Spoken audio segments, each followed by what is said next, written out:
El llamado en Ur y el exilio de la promesa. El despertar en Ur. La civilización de Ur de los caldeos no conocía la quietud. Era un crisol de barro cocido y ambición, donde los zigurats perforaban un cielo ahumado, proclamando la grandeza de dioses de piedra y luna.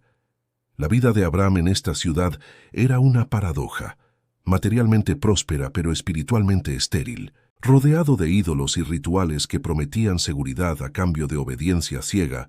Su alma, sin embargo, permanecía inquieta, como un barco sin ancla en un mar de idolatría. Abram, hijo de Taré, había heredado la fortuna y la cultura, pero no la fe de su entorno. Dentro de la opulencia de sus muros, una pregunta latía con insistencia. ¿Qué es una vida rica en bienes si es pobre en propósito? Mientras el sol se alzaba sobre los vastos almacenes de su patrimonio, Abram se retiraba al silencio, buscando algo que los mercaderes y los sacerdotes no podían ofrecer. Él sentía el peso del silencio divino, la ausencia de una verdad que trascendiera el oro y la arcilla. La voz que rompió el silencio fue en esa quietud autoimpuesta donde el silencio fue, de pronto, destrozado, no por el fragor de la ciudad, sino por una voz que no resonó en el aire, sino en la profundidad misma de su ser. Una voz majestuosa y absoluta, despojada de adornos y rituales, que no pedía sacrificios de animales, sino la entrega de una vida entera. Vete de tu tierra, de tu parentela y de la casa de tu padre, a la tierra que yo te mostraré, y haré de ti una nación grande, y te bendeciré, y engrandeceré tu nombre y serás bendición. Bendeciré a los que te bendijeren, y a los que te maldijeren maldeciré, y serán benditas en ti todas las familias de la tierra. La orden no era una sugerencia, era una deconstrucción. Le pedía que desmantelara toda su identidad, su tierra, su seguridad, su parentela, su red social y la casa de su padre, su herencia. A cambio, le ofrecía tres imposibles: una nación, ellos eran como de 30 años, y Sarai estéril; una bendición universal, él era un simple hombre; y un destino geográfico completamente desconocido. Abram no preguntó cómo, no pidió una señal visible ni un mapa detallado. En el núcleo de su fe estaba la absoluta certeza de que la autoridad de la voz era superior a la lógica de su vida. El desmantelamiento y la gran marcha. La noticia impactó su campamento como un trueno. Dejar todo, caminar hacia la nada. Muchos, incluyendo a su propio padre Taré, vacilaron, pero la resolución de Abram fue inamovible. El acto de fe inicial no fue la promesa, sino la obediencia radical. La narración se torna visualmente épica. La caravana de Abram se forma lentamente. Miles de cabezas de ganado, ciervos, provisiones, y en el centro, Sarai, su esposa, cuyo vientre llevaba la promesa de una nación. También Lot, su sobrino, se unió, una figura dependiente que anhelaba ser parte de una historia más grande. El éxodo de Ur fue una escena de dolor y esperanza. Al cruzar el Éufrates, Abram miró por última vez las altivas torres de Ur, el símbolo del poder humano. Con cada paso se alejaba del mundo que dependía de lo visible y se adentraba en un pacto que dependía de lo invisible. El viaje fue largo, agotador, y puso a prueba la determinación de cada alma bajo el sol. El polvo de las sandalias se mezclaba con las dudas susurradas por el cansancio, pero la certeza de Abram, esa voz interior que lo había llamado, era el único mapa. La llegada a Canaán y el descubrimiento. Finalmente, la caravana, ahora más sabia y curtida, llegó a la tierra de Canaán, hasta el lugar de Siquem. La promesa se había cumplido geográficamente. Abram se detuvo y alzó la mirada, pero lo que vio no fue la tierra fértil y acogedora que su imaginación había pintado. Vio las tiendas de los cananeos, el pueblo que ya ocupaba la tierra. Sintió el peso de la realidad. La promesa era suya, pero la posesión no era inmediata. La tierra estaba habitada y la conquista no sería fácil. Fue allí, en medio de la decepción visual, que la voz se hizo escuchar de nuevo, una afirmación poderosa: «A tu descendencia daré esta tierra». En respuesta, Abram erigió su primer altar. Este altar no era solo un monumento de gratitud, sino un ancla, una declaración visible de que aunque los cananeos poseyeran la tierra, Abraham poseía la promesa. Pero mientras Abraham se regocijaba en su acto de fe, sus ojos cayeron sobre las laderas secas. A lo lejos, las nubes prometedoras habían desaparecido, el suelo se resquebrajaba bajo el sol implacable, y un escalofriante murmullo recorrió su campamento, silenciando la gratitud del altar. Se acercaba una hambruna devastadora, y la primera gran prueba de su fe acababa de comenzar. El anclaje de la fe en Betel. Habiendo recibido la reafirmación divina en Siquem, Abraham sintió la necesidad de avanzar, de cimentar aún más su compromiso con la tierra prometida. Viajó hasta la región montañosa al oriente de Betel, que significa casa de Dios. Allí, entre el promontorio de Betel al occidente y Jai al oriente, plantó su tienda. Este no fue un simple campamento, fue un acto de establecimiento espiritual. Su primer acto en este nuevo sitio fue, como era su costumbre en las fronteras de la fe, levantar un segundo altar al Señor. La escena es solemne y poderosa. Un hombre, rodeado por la inmensidad, que invoca el nombre del Dios invisible que lo había llamado. El altar, hecho de piedra sin labrar, era un testigo mudo que proclamaba en Canaán que esta tierra, aunque aún no era suya, le pertenecía al Dios que la había prometido. Era una declaración de posesión espiritual. Aquí está mi ancla, aquí está mi adoración. Abraham experimentó un breve respiro de paz, la dulce certeza que sigue a la obediencia. Su fe no era una emoción fugaz, sino un lugar de encuentro donde la promesa se renovaba con el incienso del sacrificio. La tierra desolada y la lógica del miedo. Pero el camino de la fe es raramente una línea recta de bendición. La geografía se volvió hostil. Mientras Abraham continuaba avanzando hacia el Negev, la región del sur, la atmósfera cambió. El cielo se hizo de bronce y la tierra se volvió quebradiza bajo el calor implacable. La narración se centra en el cambio visual y emocional. Los pozos se secaron, los pastos se marchitaron y el vasto séquito de Abraham, hombres, mujeres y sobre todo miles de cabezas de ganado, comenzó a sentir el aguijón de la hambruna. Esta no era una dificultad menor, era una crisis de supervivencia. Los cananeos, acostumbrados a la dureza del clima, quizás tenían reservas o métodos de supervivencia, pero Abraham había dejado Ur para entrar en una tierra que ahora parecía castigarlo por su fe. La gran encrucijada se presentó de forma cruel.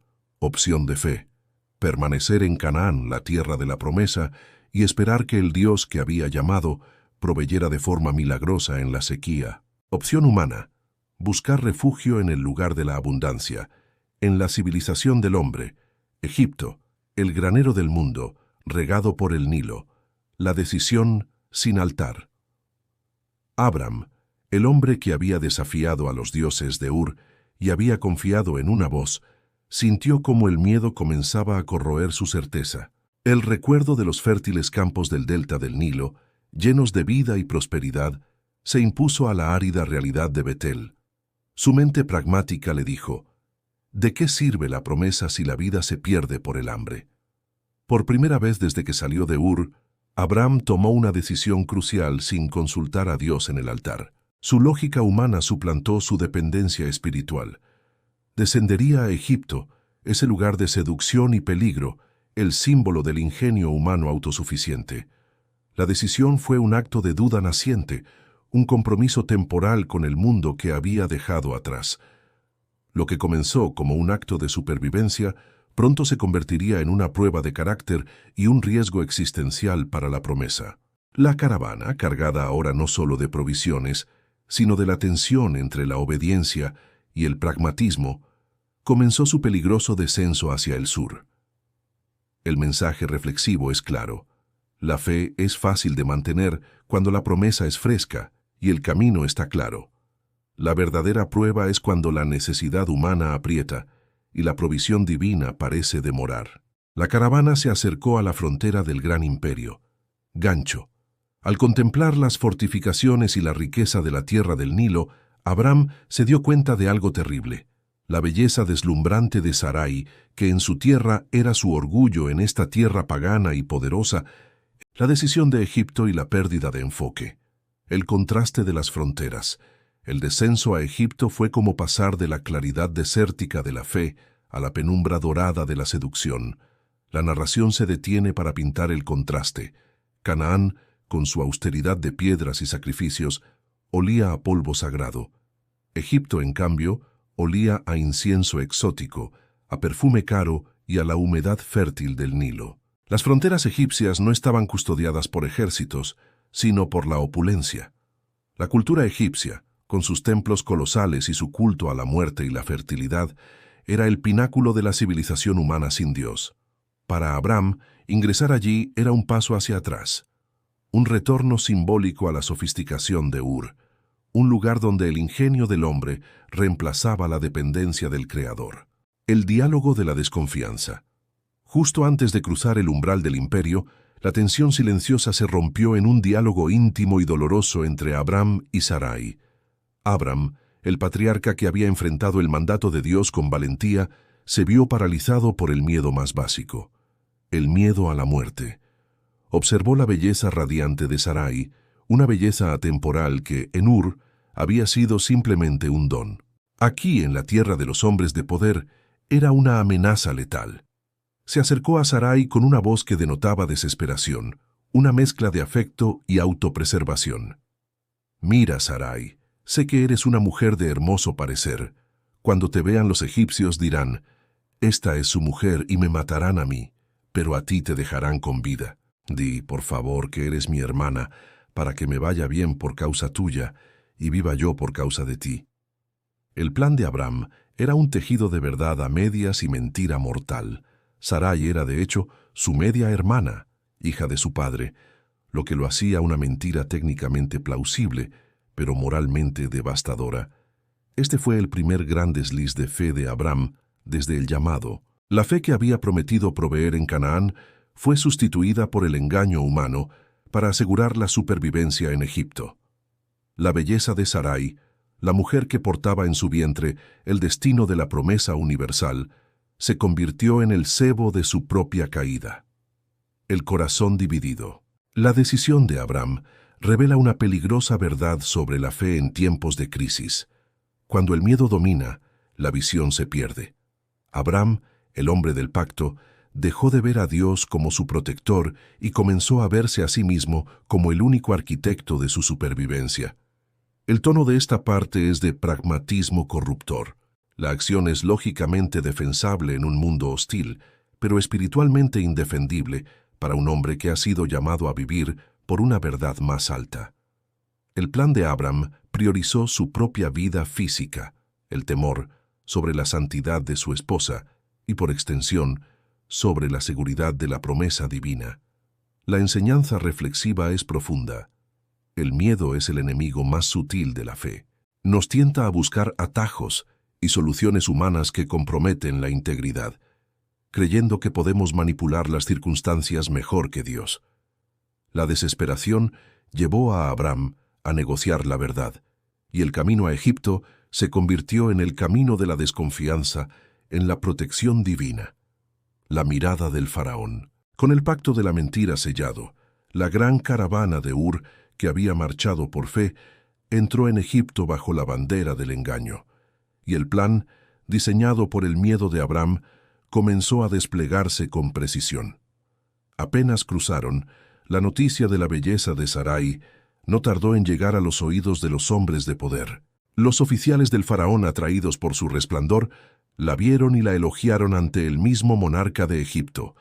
La palabra corrió rápidamente por el palacio de piedra y oro. Una mujer de belleza incomparable ha llegado a la frontera. Gancho.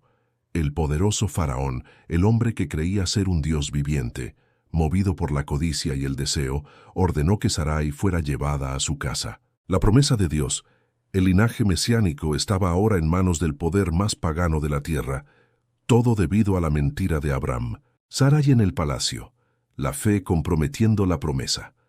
La puerta del peligro, el decreto del faraón, que era ley inmutable en la tierra del Nilo, cayó sobre el campamento de Abraham como una sombra fría. Sarai fue tomada. La mujer, cuyo vientre llevaba el destino de una nación entera y la simiente de la bendición universal, fue separada de su esposo y conducida a la atmósfera asfixiante del palacio real. La narración se centra en el doloroso contraste, la fragilidad de Sarai, ahora una figura solitaria en el corazón de la opulencia pagana, frente al monumental poder de Faraón. El palacio era un laberinto de mármol y oro, un lugar donde la voluntad del monarca se cumplía sin cuestionamiento. Sarai, como hermana de un extranjero, estaba bajo la protección inmediata de un hombre que se creía dueño de toda vida. La ironía dolorosa. Mientras Sarai enfrentaba un peligro inminente y la humillación de la mentira de su esposo, Abram experimentaba una prosperidad inesperada y cruel. El faraón, creyendo tratar bien a un cuñado para ganarse el favor de su hermana, Sarai, favoreció a Abram con riquezas desmedidas. Abram recibió ovejas, vacas, asnos, siervos, camellos e, irónicamente, la sierva egipcia Hagar, que más tarde se convertiría en otra fuente de conflicto. La escena es de una ironía lacerante. Abram, el hombre llamado a ser bendecido por Dios, estaba siendo enriquecido por un acto de miedo y engaño. La prosperidad que llegó a su tienda no era el fruto de la fe, sino el precio de su falta de integridad. El tono de esta parte es de tensión dramática y culpa silenciosa. Abram estaba rodeado de nuevas posesiones, pero su corazón debía estar oprimido. La promesa de Dios estaba en peligro de ser profanada en la cama de un pagano, y él era el responsable. Sus manos estaban llenas de oro y ganado, pero sus rodillas no se doblaban en arrepentimiento. La esperanza en peligro. Este episodio expone la delicada fragilidad de la promesa cuando se mezcla con la debilidad humana. La vida de fe no otorga inmunidad contra la estupidez o el miedo.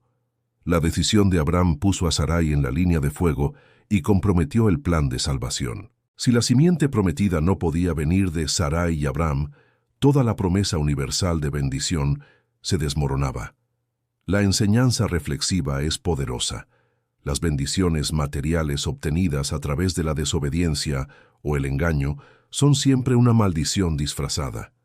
La prosperidad adquirida con falta de integridad nunca compensa el daño espiritual. No es suficiente ser llamado por Dios. Hay que permanecer fiel a su carácter, especialmente cuando la vida está en juego.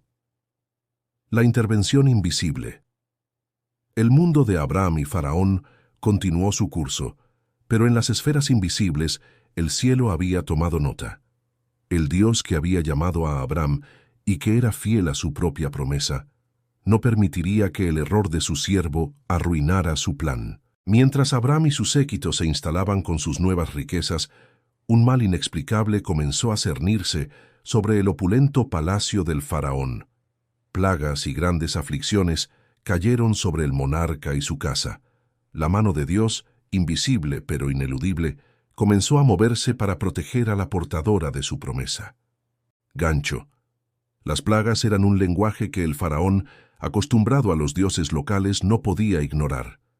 Lleno de terror y confusión por la calamidad que se había desatado, el faraón comenzó a sospechar que el origen de su sufrimiento no era terrenal, sino divino.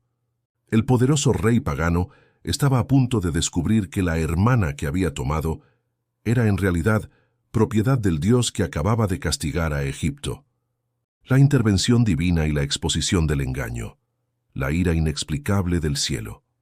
El foco de la narración se traslada al interior de la corte más poderosa del mundo. El palacio del faraón, que debía ser un santuario de control humano, se había convertido en un lugar de caos y misterio. Las plagas no eran un simple brote de enfermedad, eran selectivas, precisas, golpeando a la casa del faraón con una intensidad que atemorizaba a sus sacerdotes y aterrorizaba a su familia. El faraón, un monarca acostumbrado a dar órdenes y a recibir sumisión, estaba acorralado por un poder que no podía nombrar ni negociar. Su divinidad autoproclamada se hizo añicos ante la presencia de una fuerza superior. Los sabios egipcios, los magos y los astrólogos, incapaces de detener la calamidad, solo podían susurrar: «Esto no es de la tierra, es la ira de un Dios desconocido. El descubrimiento humillante. Acorralado por el castigo, el faraón y su corte finalmente conectaron la llegada de la mujer extranjera, Sarai, con el inicio de las plagas. La mano de Dios, actuando en la historia a pesar de la fe fallida de Abraham, reveló la verdad al pagano. La escena que sigue es de un enfrentamiento humillante. El faraón, en su furia y asombro por el engaño, mandó llamar a Abraham, el supuesto cuñado que ahora se enriquecía a costa de la vida de su casa. El contraste era violento. El faraón, el rey de las dos tierras, el señor del Nilo, estaba a merced del Dios de un nómada errante. La confrontación no fue física, sino moral. El faraón, con una dignidad sorprendentemente superior, confrontó a Abraham, el hombre del pacto, con la verdad de su propia vileza. ¿Qué es esto que me has hecho? ¿Por qué no me declaraste que era tu mujer? ¿Por qué dijiste es mi hermana, poniéndola en peligro para que yo la tomase por esposa? Ahora pues, aquí tienes a tu mujer, tómala y vete. La vergüenza del patriarca. El tono se carga de vergüenza y confrontación. Abraham, el elegido, el llamado a ser bendición, fue reprendido por un rey pagano por un fallo de moralidad. Sus riquezas recién adquiridas se sintieron ahora como cadenas de culpa. El poderoso faraón demostró tener un mayor sentido de la justicia que el mismo Abraham, quien estaba dispuesto a sacrificar a su esposa para salvar su propia piel. Pero en este momento de humillación reside una verdad sublime. La fidelidad de Dios es mayor que la infidelidad del hombre. La enseñanza reflexiva es crucial. Dios no anula su propósito por causa del error humano. Él interviene para proteger su propia palabra. La integridad es tan vital como la obediencia, y cuando fallamos en ambas, Dios se revela como el protector activo de su promesa. El faraón no expulsó a Abraham por su propia santidad, sino por el miedo al Dios de Abraham. El poder de Egipto no pudo oponerse al poder de la promesa. El éxodo humillado. El faraón no solo le devolvió a Sarai, sino que dio órdenes a sus hombres acerca de Abraham, esencialmente asignándole una escolta militar. Sacad a este hombre y a todo lo que tiene de mi tierra. Abraham abandonó Egipto, no en un triunfal acto de fe, sino en un éxodo forzado y humillante. Llevaba consigo más ganado y más oro que antes, pero espiritualmente regresaba más ligero y purificado por la vergüenza. El faraón, con su magnanimidad forzada por Dios, le permitió llevarse todas las riquezas obtenidas por el engaño. Gancho. Abraham y su gran caravana con Sarai a salvo emprendieron el camino de regreso. Dejaban la prosperidad corruptora de Egipto, pero al volver a la tierra de Canaán se darían cuenta de que las riquezas adquiridas por el miedo eran ahora una carga pesada.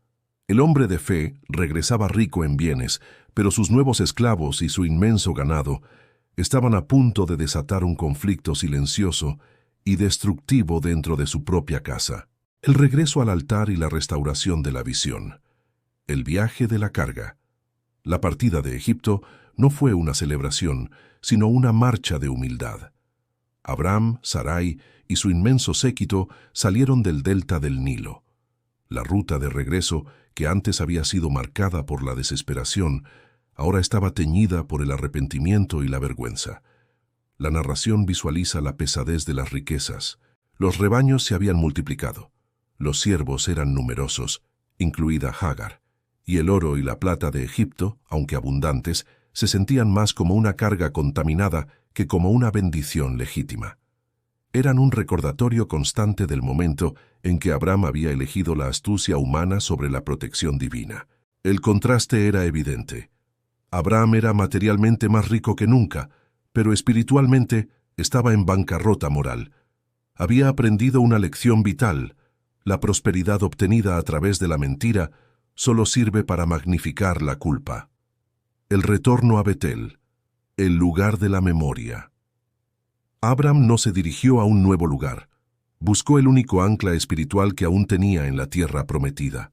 Viajó por etapas de vuelta al Negev y continuó hacia el norte, de regreso al lugar donde había plantado su tienda por primera vez, entre Betel y Jai.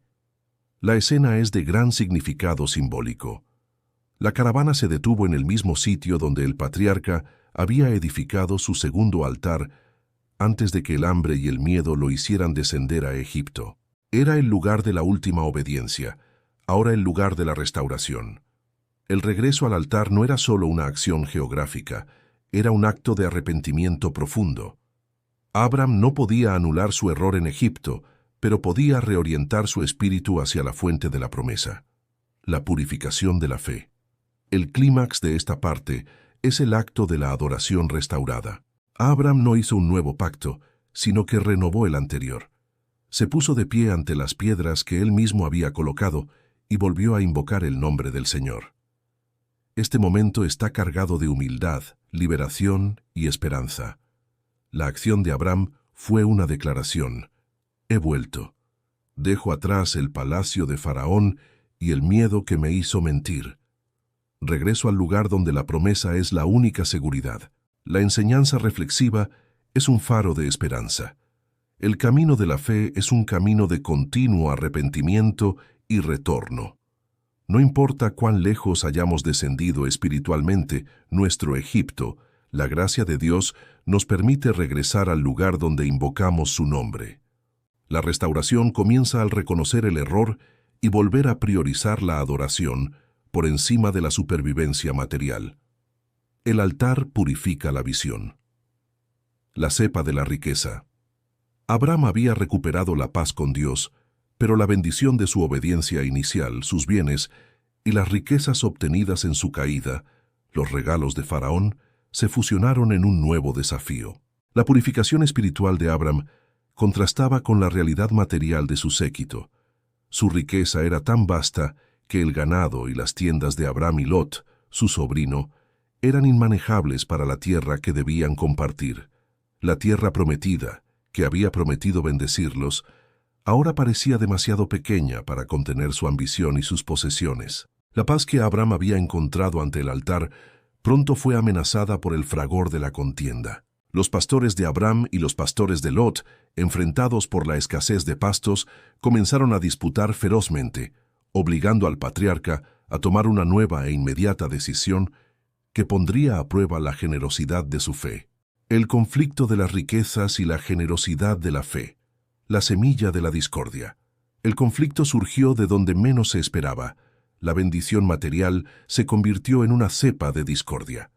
La inmensa riqueza que Abram había acumulado, tanto por gracia de Dios como por el engaño de Egipto, hizo que sus rebaños y los de su sobrino Lot fueran tan numerosos que la tierra no podía sostenerlos juntos.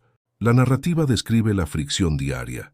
Las tiendas se instalaban demasiado cerca, los pozos de agua se secaban más rápido y los pastores, hombres rudos e impacientes, se enfrentaban en acaloradas disputas por los mejores pastos. El problema no era la escasez absoluta, sino la superabundancia descontrolada en una tierra ya ocupada por cananeos y fereceos. La tensión se hizo insostenible.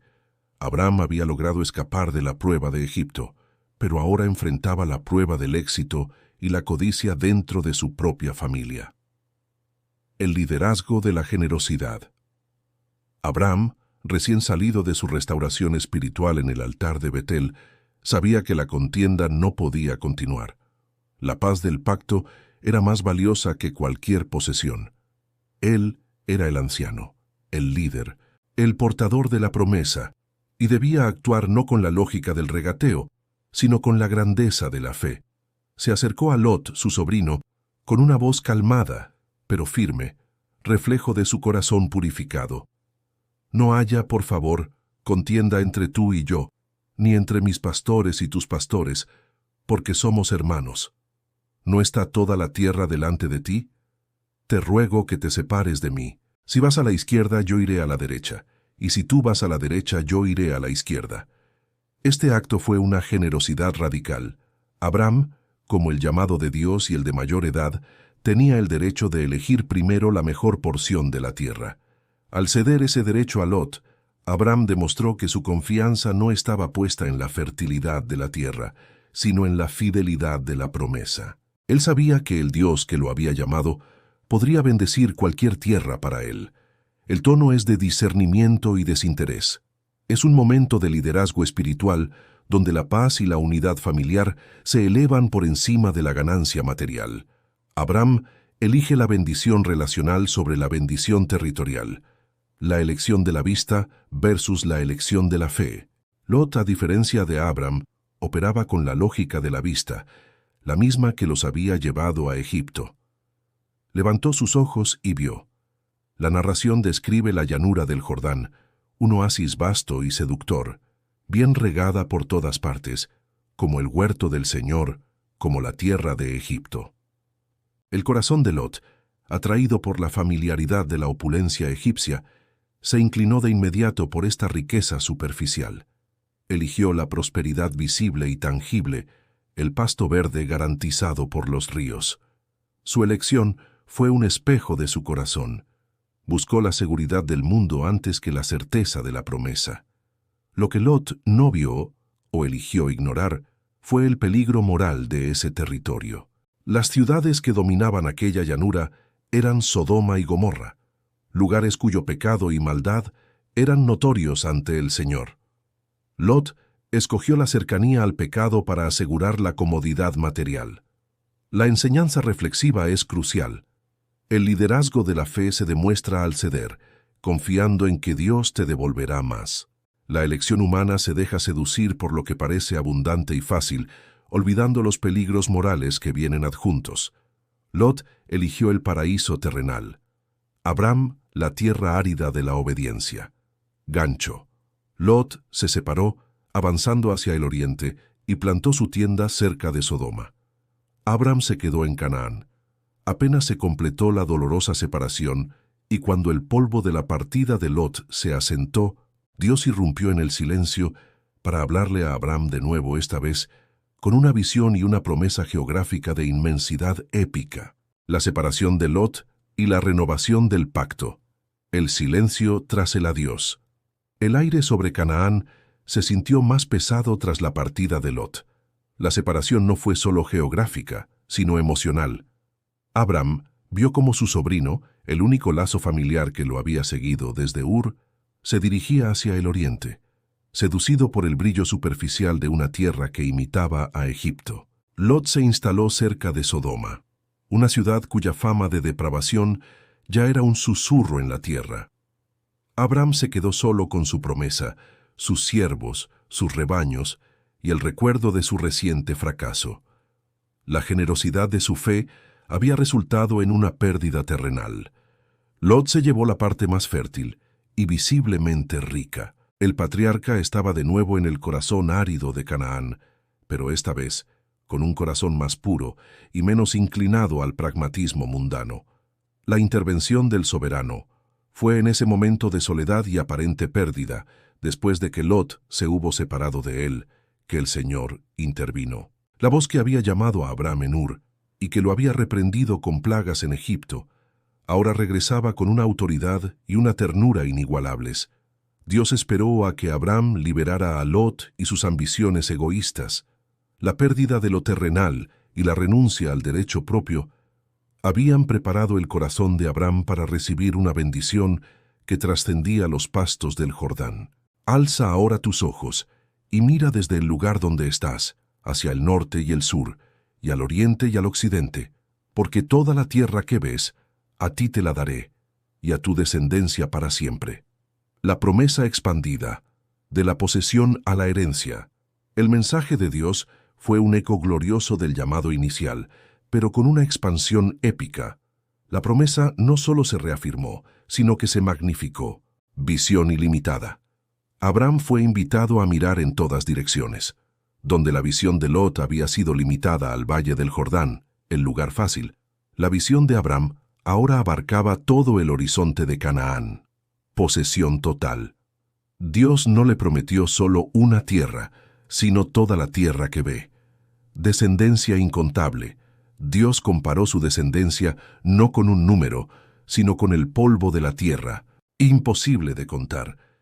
Y haré tu descendencia como el polvo de la tierra, que si alguno puede contar el polvo de la tierra, también tu descendencia podrá contarse. La orden final de Dios fue una invitación al movimiento y a la posesión espiritual. Levántate, ve por la tierra a lo largo y a lo ancho de ella, porque a ti te la daré. El tono es de afirmación divina. plenitud y visión renovada. La pérdida sufrida por amor y generosidad es inmediatamente recompensada por una bendición espiritual superior y una promesa inquebrantable. Abraham ya no dependía de la elección de Lot o de la riqueza de Egipto. Dependía únicamente de la palabra del soberano. El nuevo altar en Hebrón, fortalecido por esta visión majestuosa, Abraham emprendió su último tramo en esta fase de su viaje. Se trasladó y se estableció en el encinar de Mamre, que está en Hebrón. Hebrón, cuyo nombre más tarde significaría comunión o alianza, se convirtió en su nuevo hogar, lejos de la codicia de Lot y la corrupción de Egipto. Su primer acto al llegar fue, como siempre, el ancla de su fe. Allí edificó un altar al Señor. Este altar era la culminación del viaje. Era un testimonio silencioso de una fe probada en el hambre y el miedo, purificada por la vergüenza y magnificada por la generosidad. Representaba la certeza de que el verdadero éxito no se encuentra en el pasto más verde, sino en la presencia constante del Creador. Abraham finalmente estaba en paz, firme en su altar de Hebrón, pero la historia de la fe y la promesa no termina en la quietud. La lección de su viaje, de Ur a Egipto y de regreso al altar, es el mensaje eterno que debe resonar en el corazón de todo aquel que busca el propósito divino. El último testimonio de piedra. La escena final se sitúa en el encinar de Mamre, cerca de Hebrón. Allí, bajo la sombra de los robles ancestrales, se erigía el último altar de Abraham. Ya no era el altar de la obediencia incierta de Siquem, ni el altar abandonado por el miedo de Betel. Era el altar de la certidumbre y la comunión con el Dios vivo. La narración se vuelve puramente contemplativa y reflexiva, resumiendo la travesía de este hombre, que comenzó como un nómada temeroso y terminó como el patriarca de la fe. El viaje de Abraham fue un microcosmos del peregrinaje humano, marcado por contrastes ineludibles. Ur bros Canaán, la renuncia a la comodidad conocida para abrazar una promesa invisible. La voz versus el hambre, la fe desafiada por la cruda realidad de la necesidad humana. El altar versus el palacio, la elección entre la dependencia divina y la astucia humana, el descenso a Egipto. La mentira versus la fidelidad, el fracaso de Abraham, que fue eclipsado por la intervención protectora de Dios. La elección de Lot versus la elección de Abraham, la renuncia a la riqueza visible por el tesoro invisible de la promesa. El error más grave de Abraham en Egipto, su acto de mentira para salvar su vida, se convirtió en la prueba más grande. Y el hecho de que Dios lo rescatara a él y a Sarai de esa situación no significaba que el error no tuviera consecuencias, como la riqueza que generó la contienda con Lot. Significaba que la fidelidad de Dios a su propia palabra era inquebrantable, incluso ante la infidelidad de su siervo. Abraham regresó al altar de Hebrón como un hombre refinado. Había aprendido que la obediencia no es solo un acto inicial, sino una dependencia continua. Aprendió que el propósito de Dios, la promesa, es más fuerte que cualquier estrategia humana de supervivencia, el engaño. Ahora, en Hebrón, rodeado por la vasta tierra que un día sería suya y de su descendencia, Abraham ya no miraba con los ojos de la ambición, sino con los ojos de la certeza. La riqueza espiritual que había ganado era la paz de saber que incluso cuando él fallaba, el protector de su vida nunca fallaba. La lección eterna. La historia del viaje de Abraham es la lección de que la vida de fe no es una ruta sin problemas, sino una serie de pruebas diseñadas para refinar nuestro carácter y reorientar nuestras prioridades. Cada crisis, el hambre, cada tentación, Egipto, y cada pérdida, Lot, fue utilizada por la divinidad para separar lo pasajero de lo eterno en el corazón del patriarca. La fe no se mide por la ausencia de miedo, sino por el acto de regresar al altar después de que el miedo nos ha llevado a un Egipto particular. Al ceder el derecho propio, al renunciar a la ambición visible y al volver a invocar el nombre del Señor, Abraham se ganó su título, Padre de la Fe. El viaje de Abraham a Egipto y su regreso a Canaán nos enseña que el verdadero hogar del creyente no es una geografía perfecta, sino una relación de confianza con el Dios que llama y que cumple. El viaje de Abraham nos enseña que, incluso cuando la desesperación nos lleva a la mentira y la duda oscurece la visión, la fidelidad de Dios es el ancla inquebrantable. Cada crisis en nuestra vida es una nueva oportunidad para elegir el altar por encima del palacio. La promesa no es para la vida cómoda, sino para la vida confiada. Si Dios intervino para proteger a Sarai en la casa de Faraón, intervendrá para proteger su propósito en tu vida. Si esta historia tocó tu corazón, no olvides suscribirte, dejar tu like y compartir. Inspirada en Génesis capítulos 12 y 13.